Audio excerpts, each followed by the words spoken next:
வணக்கம் ஆன்மீக நண்பர்களே. இந்த காணொலி நாம் பார்க்க போவது தேவராய சுவாமிகள் கந்த சஷ்டி கவசத்தை எவ்வாறு இயற்றினார் என்பதை பற்றி தான். காணொலியை கடைசி வரை பாருங்கள், மறக்காமல் சப்ஸ்கிரைப் செய்து கொள்ளுங்கள். சரி, வாருங்கள் தொடர்ந்து காணொலியை பார்ப்போம்.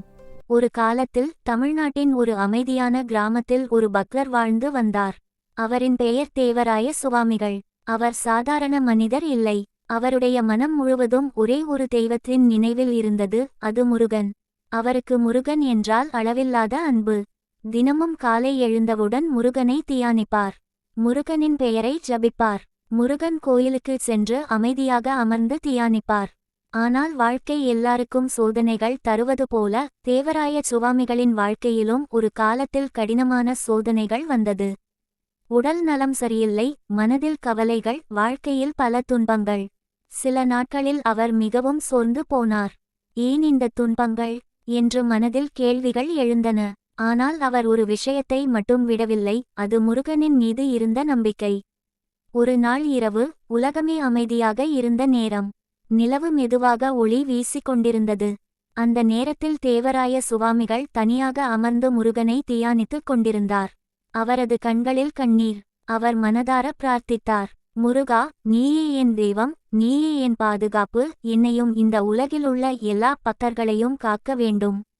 அவர் அப்படி ஆழமாக தியானித்துக் கொண்டிருந்தபோது ஒரு அதிசயம் நடந்தது என்று பக்தர்கள் கூறுகிறார்கள். திடீரென்று அவரது மனக்கண்ணில் ஒரு பிரகாசமான ஒளி தோன்றியது.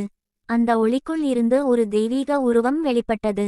அது வேறு யாருமல்ல, முருகப்பெருமான். அவரது கையில் பிரகாசமாக இருந்தது தெய்வீக வேல். முருகன் மெதுவாக சிரித்தபடி தனது பக்தனை பார்த்தார். பயப்படாதே என்று அருள் குரலில் கூறினார். என் பக்தர்களை நான் எப்போதும் காப்பாற்றுவேன். அந்த காட்சி தேவராய சுவாமிகளின் இதயத்தை முழுவதும் மகிழ்ச்சியால் நிரப்பியது. அந்த நேரத்தில் அவருடைய மனதில் ஒரு பெரிய எண்ணம் தோன்றியது. முருகனின் அருள் ஒரு கவசம் போல இருக்கிறது, அது பக்தர்களை எல்லா தீமைகளிலிருந்தும் காப்பாற்றுகிறது. அந்த எண்ணம் மெதுவாக ஒரு பாடலாக மாற ஆரம்பித்தது. அவர் தியானத்தில் இருந்தபடியே முருகனை புகழ்ந்து ஒரு தெய்வீக பாடலை எழுதத் தொடங்கினார். அந்த பாடலில் அவர் முருகனை வேண்டினார். உன் வேல் என் தலையை காக்கட்டும், என் கண்களை காக்கட்டும், என் இதயத்தை காக்கட்டும், என் உடலின் ஒவ்வொரு பகுதியையும் காக்கட்டும். முருகனின் அருள் ஒரு கவசம் போல பக்தர்களை பாதுகாக்கும் என்று அவர் அந்த பாடலில் கூறினார். அவ்வாறு உருவான அந்த தெய்வீக பாடல்தான் கந்த சஷ்டி கவசம். அந்த பாடல் மெதுவாக பக்தர்களிடையே பரவ ஆரம்பித்தது. முருக பக்தர்கள் அதை பக்தியுடன் பாராயணம் செய்ய ஆரம்பித்தார்கள்.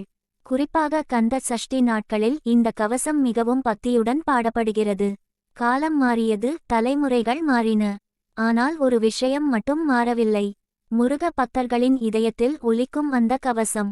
இன்று கூட கோயில்களில், வீடுகளில் பக்தர்களின் குரலில் அந்த பாடல் ஒலிக்கிறது. ஏனெனில் அந்த பாடல் ஒரு சாதாரண பாடல் அல்ல. அது ஒரு நம்பிக்கை, அது ஒரு பாதுகாப்பு, அது முருகனின் அருள். அதனால் தான் இன்று வரை உலகம் முழுவதும் முருக பக்தர்கள் பக்தியுடன் சொல்லும் அந்த தெய்வீக பாடல் கந்த சஷ்டி கவசம். ப்ளீஸ் மறக்காம சேனலை சப்ஸ்கிரைப் செய்யுங்கள். மீண்டும் இது போன்ற ஒரு ஆன்மீக காணொளியில் சந்திப்போம். நன்றி, வணக்கம்.